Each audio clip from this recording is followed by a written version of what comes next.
these crafts are not very wide. I mean, it's like 12 to 18 feet in diameter, Okay. which isn't very big. If you're talking about like an No. interstellar spacecraft. No, it's not very big at all. So anyway, yeah. So you really need to watch this thing because there's so many there's so many details that I left out that I don't remember. But Right. but he said that because these ships were so small and they're actual disc, like they're saucers, Right. which is kind of cliche. But he drew what he remembered of like the blueprints of these crafts. Right. But that's even before like. You're saying that was before they even had like the stereotypes, right? That was the start of the stereotype. So that's what's crazy is like... he started all that. So, I mean, maybe... So my point was, these crafts aren't very big. They're not like... I mean, so he mentioned... and actually, the disc is cut in half because you have the anti-gravity device on the bottom hemisphere of the craft. And then these beings are literally like 3 to 4 feet tall. They're not like our height.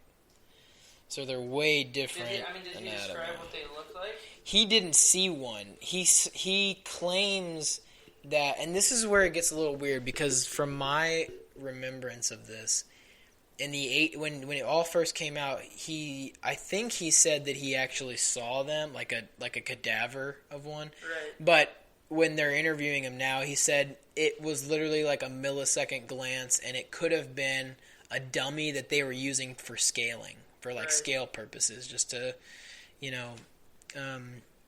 put things in perspective. But they were all working on different groups. So this guy, like his area of expertise was in propulsion craft. Yeah. He put like a jet engine on his Honda Civic just for fun in his garage, like out of high school. So he was a really smart guy, and he went to MIT. But so this is rocket science at this point. Basically, it is. So, but his job was him and another guy that he worked with were basically trying to reverse engineer the way that this thing moved. And everybody was on their own teams with their own projects, and he didn't know, like they weren't allowed to know what each other was working on. It was in the buddy system, so it was like him and his partner did their thing. They weren't allowed to ask any questions. They weren't allowed to do anything. It's very weird, man. Reverse engineer something that like you look at it and like the bolts and stuff are probably not even close to. He said there was no right angles in this thing. It was no right angles. I mean, so like, how would you connect? And there was no wires. Everything was, it was all connected with magnets or something or Bluetooth. I mean, I don't know. There was no wiring.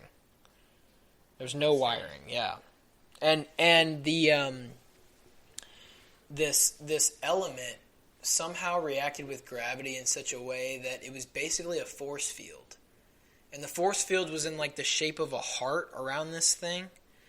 And he said you would try to touch like the top of the saucer. And because of this force field, when the thing was turned on, you literally could not touch it because anti-gravity would not let you. Wow. It was so powerful that you literally could not touch the top of this thing. So it was a force field. Yeah. Basically, which changes everything. If they could figure out how that works, it changes the game forever. Yeah. That is insane, man. Aliens, dude. I don't know, man. I don't know, dude. I don't know what to think about it. I don't know either. I'm on the fence. Like, when you think about like you said, when you think about like religion and religion. When you think about what we've been taught, like we are the only, beings out here, and I guess I don't know, like we're not. I guess we're not really the ones that have to figure all of that out, but. I'll say this, like the whole summer I've been sort of open-minded about a lot of things. I guess becoming more open-minded about a lot of things. I've always been, and we've hinted at it in the show, and you probably picked up on it, but I've always been very conservative. Right. But I've always been more like libertarian on social issues. Right. Like, do what you want, leave government out of it, and mind your business. Right. You know? But economic-wise and, like, freedom-wise, I've always been very conservative. Right. And I think that's, like, the most fair thing to do. I mean, right. I'm not trying to, like, do anything crazy. I'm not, like, the alt-right, you know, like, what they're calling everybody. It's insane. But basically nowadays, I mean, it's like, if you're not insanely on the left, you're alt-right. And you're, like, a Nazi and a bigoted racist. Well, it's just a whole different conversation to have, but... Yeah, man. But, no, that's what I'm saying. Like, I wish people were just more open-minded.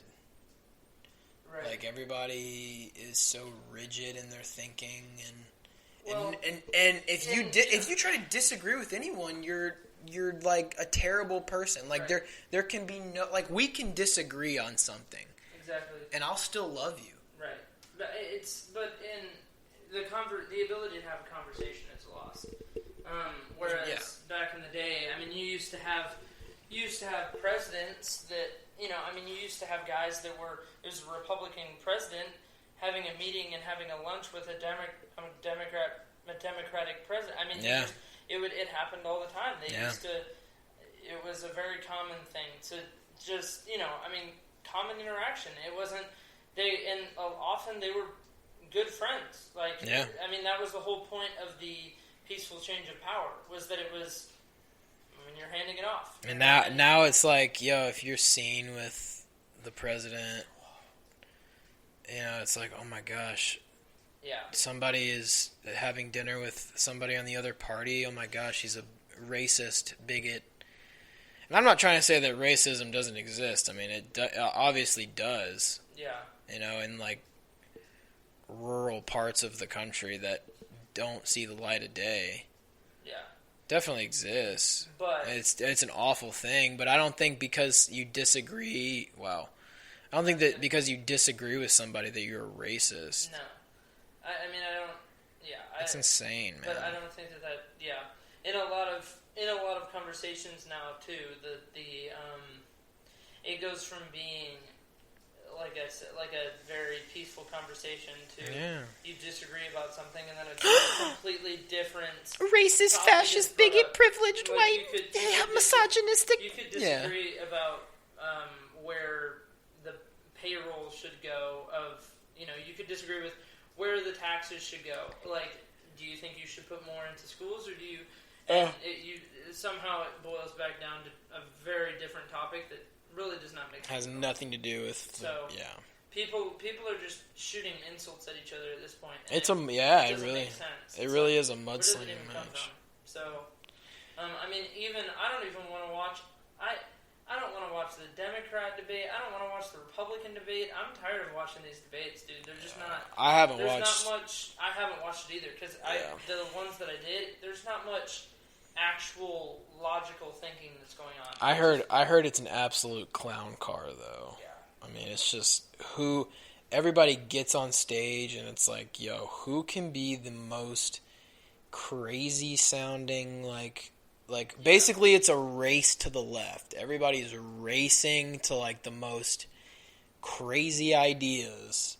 Yeah, that will never happen. On both sides, it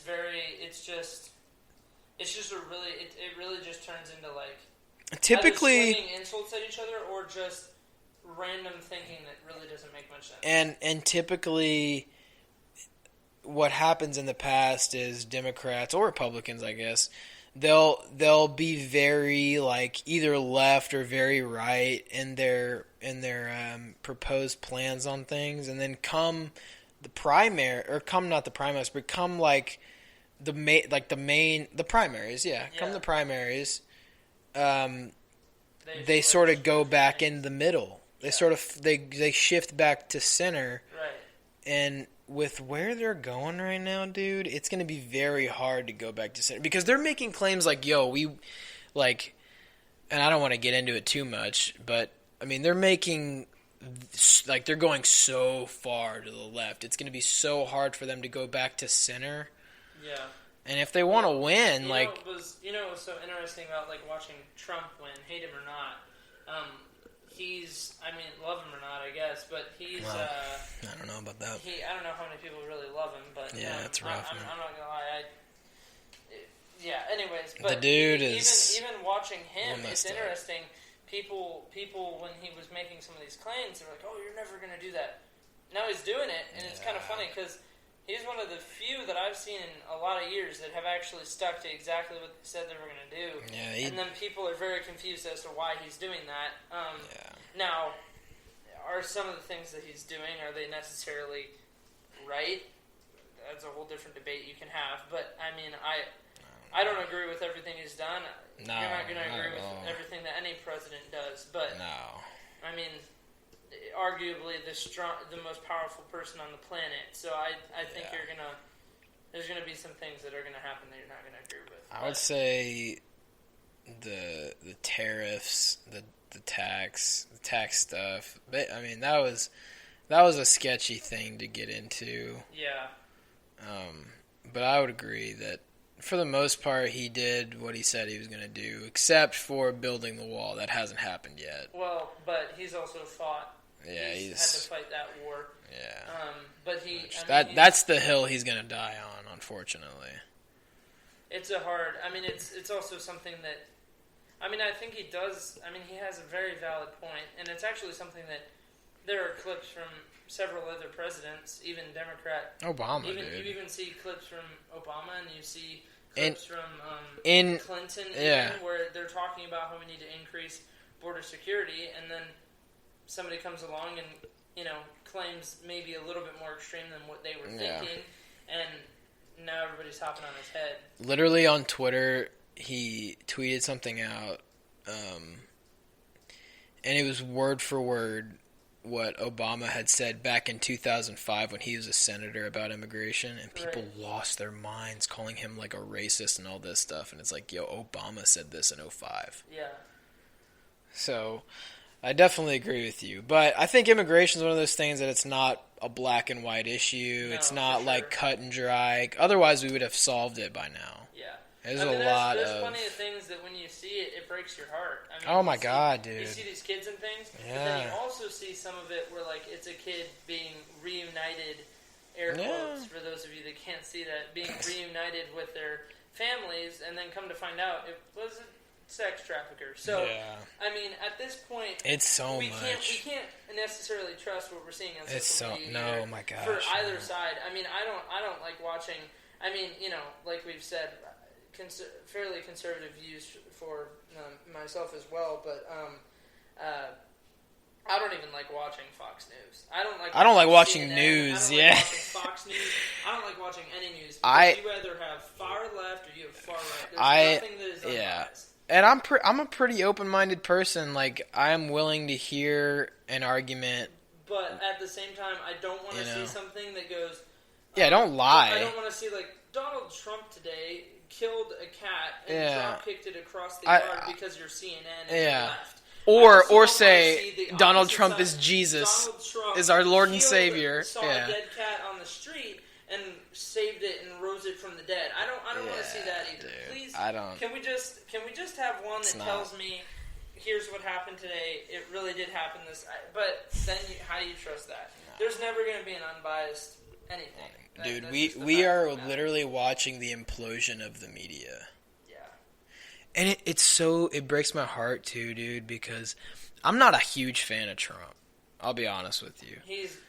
I think that he, like, if he was smart, he would just shut up during this election and just point at the left and say, this is what, if you want this, you can have this. But if you don't want this craziness, then I'm your only shot. Yeah. If he was smart, he would do that, but he's not smart. Yeah. And he has to include himself in everything, and it's gonna mess things up for him. So, but I like what he's done so far, policy-wise. I think he just needs to shut up. If he never said a word and did what he said, they honestly need to take the man's Twitter away. Like, oh my gosh, he yes. has plenty of. I agree. He's got a big head. He has a huge ego. Yo, he says things and he just doesn't